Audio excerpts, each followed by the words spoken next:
Assalamualaikum warahmatullahi wabarakatuh. Perkenalkan, saya Neni Afrianti dari Prodi Tadris Bahasa Inggris.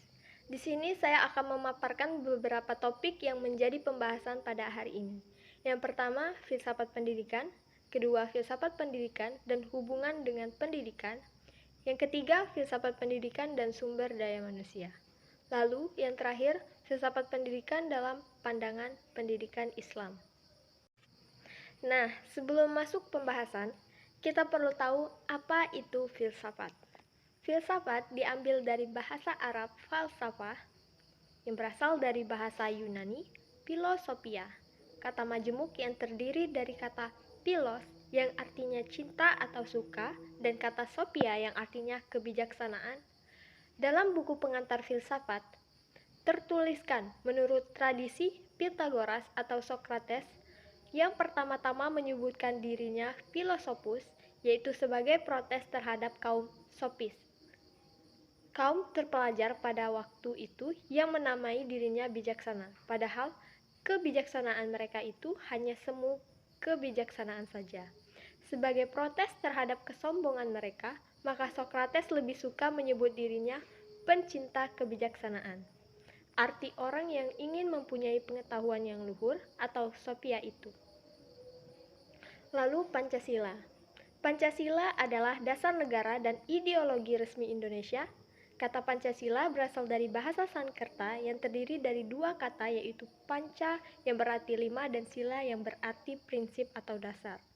Nah, jadi filsafat pendidikan adalah hasil pemikiran yang mendalam dan dianggap telah dipercaya serta diyakini sebagai suatu kesatuan dalam norma dan nilai yang paling dianggap benar, adil, kebijaksanaan, paling baik, dan paling sesuai dengan kaidah didirikannya Negara Kesatuan Republik Indonesia.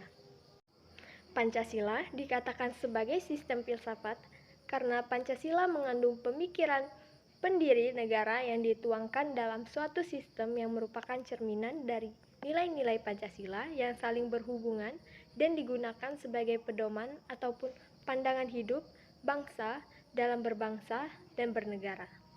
Filsafat pendidikan merupakan pandangan filosofis yang mendasari dasar negara Indonesia. Pancasila, beberapa ahli telah memberikan pemahaman dan interpretasi terhadap filsafat Pancasila. Dan ada beberapa pendapat para ahli. Yang pertama, Soekarno sebagai proklamator kemerdekaan Indonesia memiliki pandangan bahwa Pancasila adalah dasar negara yang mencerminkan kepribadian bangsa Indonesia. Ia menekankan aspek-aspek seperti gotong royong, keadilan sosial, dan persatuan sebagai nilai-nilai utama dalam Pancasila.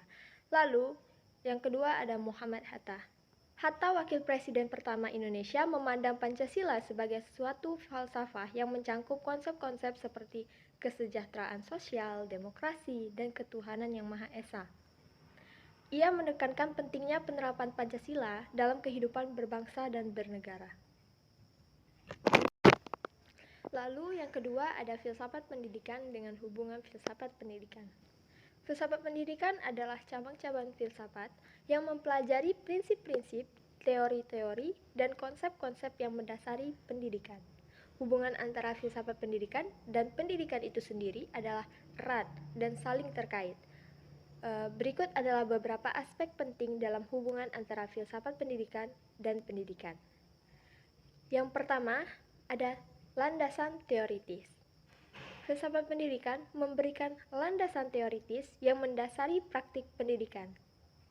Melalui filsafat pendidikan, kita dapat memahami tujuan, nilai-nilai, dan prinsip-prinsip yang harus menjadi dasar pendidikan. Filsafat pendidikan membantu menguraikan pandangan tentang apa yang harus diajarkan, bagaimana cara mengajarkan, dan mengapa pendidikan itu penting. Lalu yang kedua, pemahaman nilai dan etika. Filsafat pendidikan membantu mengembangkan pemahaman tentang nilai-nilai dan etika yang harus diterapkan dalam pendidikan. Melalui filsafat pendidikan, kita dapat mempertimbangkan pertanyaan-pertanyaan moral dan etika yang muncul dalam konteks pendidikan seperti keadilan, kebebasan, dan tanggung jawab sosial. Filsafat pendidikan membantu membentuk karakter dan moral siswa. Yang ketiga ada pengembangan kurikulum. Filsafat pendidikan berperan penting dalam pengembangan kurikulum. Melalui filsafat pendidikan, kita dapat merumuskan tujuan pendidikan, memilih konten yang relevan, dan merancang metode pengajaran yang efektif. Nah, filsafat pendidikan membantu memastikan bahwa kurikulum mencerminkan nilai-nilai dan tujuan yang diinginkan dalam pendidikan.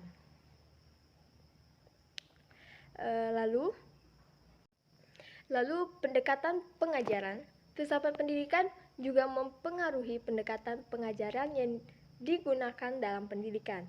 Berbagai aliran pemikiran dalam filsafat pendidikan seperti pendekatan progresisme atau pendekatan konstruktivisme memberikan panduan tentang bagaimana siswa seharusnya belajar dan bagaimana guru seharusnya mengajar. Filsafat pendidikan membantu memahami peran guru dan siswa dalam proses pembelajaran. Lalu berikutnya, pengembangan siswa.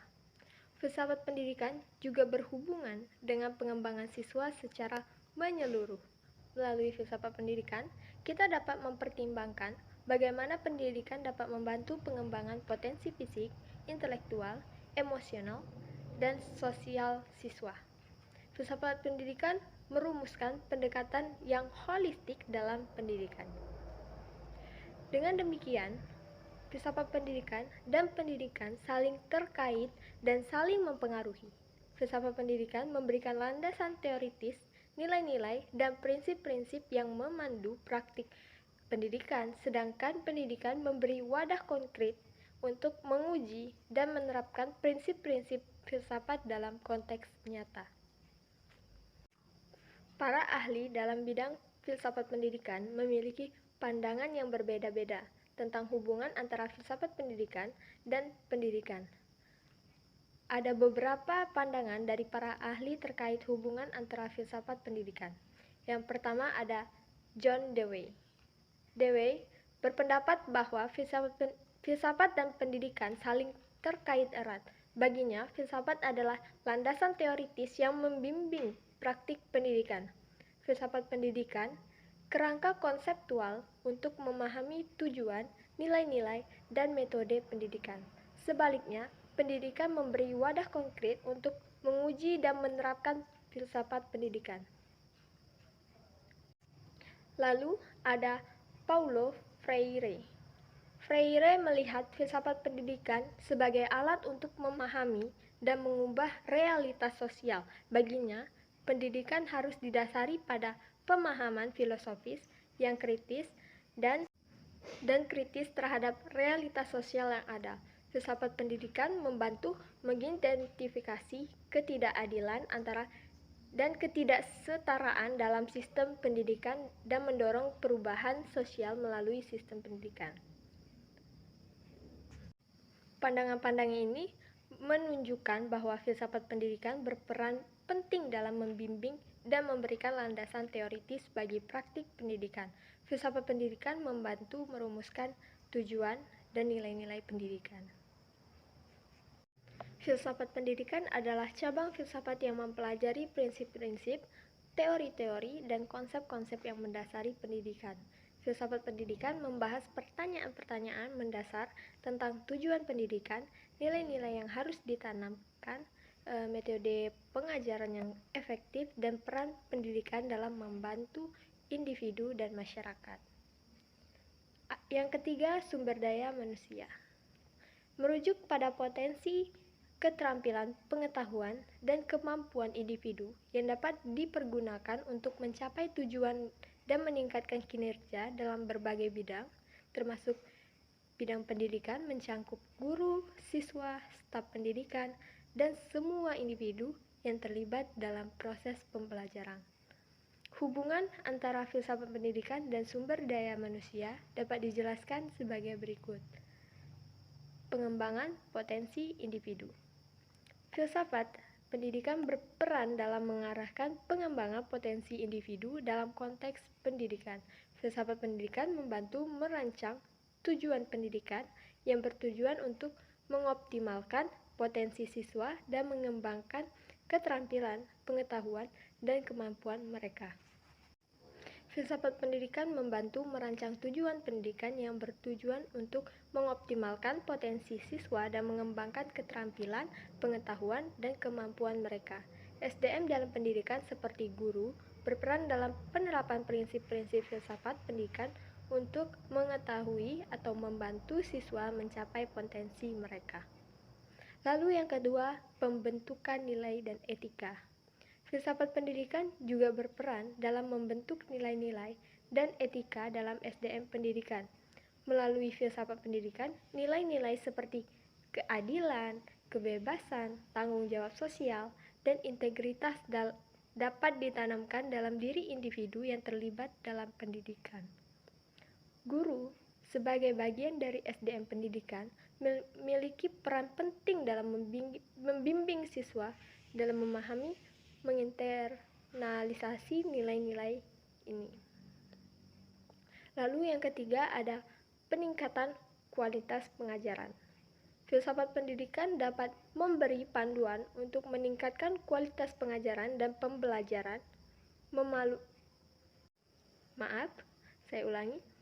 melalui pemahaman filosofis tentang metode pembelajaran yang efektif, pendekatan pembelajaran yang sesuai, dan penggunaan sumber daya yang tepat.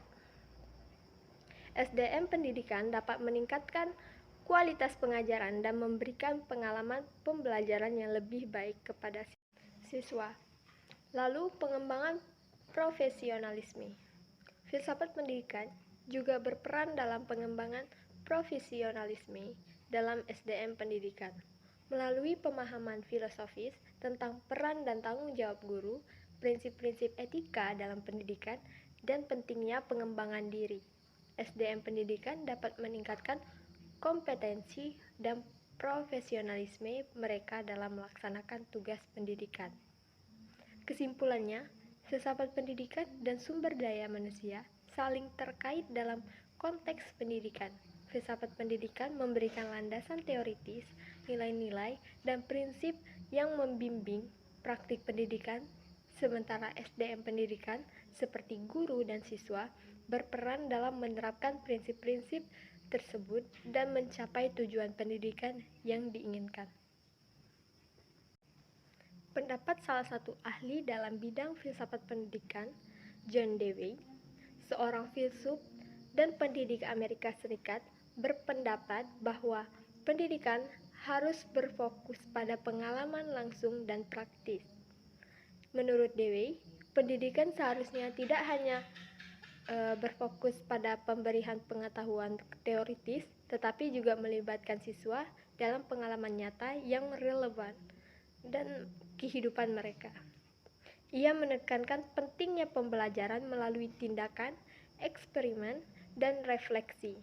Dewey juga menekankan pentingnya pendidikan demokratis yang memberikan kesempatan bagi semua individu untuk berkembang secara penuh dan berpartisipasi dalam masyarakat. Pendapat Dewey ini menekankan pentingnya pendekatan pembelajaran yang aktif, kolaboratif, dan relevan dengan kehidupan siswa. Ia menekankan bahwa pendidikan seharusnya tidak terbatas pada pemberian pengetahuan, tetapi juga melibatkan pengembangan keterampilan, pemecahan masalah, dan pemahaman konteks sosial. Pendekatan ini telah mempengaruhi banyak pendekatan pendidikan kontemporer yang menekankan pembelajaran berbagai proyek, pembelajaran kolaboratif, dan pengalaman belajar yang berintegrasi dengan dunia nyata. Lalu, yang terakhir, ada filsafat pendidikan dalam pandangan Islam. Menekankan pada pemberitahuan pendidikan yang holistik, melibatkan aspek spiritual, mental, dan fisik. Tujuan utamanya adalah membentuk manusia yang taat kepada Allah, memiliki akhlak yang tinggi, serta mampu memberikan kontribusi positif kepada masyarakat. Contoh dari prinsip-prinsip filsafat pendidikan Islam dapat ditemukan dalam pendekatan pembelajaran yang menekankan nilai-nilai moral, etika, dan keadilan. Para ahli seperti Ibnu Sina dan Al-Ghazali memberikan penekanan pada pendidikan karakter, integritas, dan keterampilan praktis dalam kehidupan sehari-hari. Mereka percaya bahwa pendidikan harus mencangkup pengembangan akal, hati, dan tindakan yang sejalan dengan ajaran Islam. Pentingnya pendidikan dalam Islam juga ditekankan dalam Al-Quran dan hadis, di mana pengetahuan dianggap amanah yang harus dijaga dan dipertahankan secara berkelanjutan. Pendidikan dalam pandangan Islam tidak hanya terbatas pada aspek akademis, tetapi juga mencangkup pembentukan kepribadian dan akhlak yang baik. Dalam konteks ini, para ahli seperti Imam Al-Ghazali mengemukakan bahwa pendidikan harus mengajarkan nilai-nilai moral, pengembangan kecerdasan spiritual, dan pengembangan individu untuk hidup sesuai dengan ajaran Islam. Pendekatan ini bertujuan untuk menciptakan masyarakat yang adil, harmonis, dan bermanfaat bagi semua. Baik, itu saja pemaparan dari saya. Video ini dibuat untuk tugas akhir dari filsafat pendidikan. Saya Neni Afrianti, pamit undur diri. Billahi taufiq wal hidayah. Wassalamualaikum warahmatullahi wabarakatuh.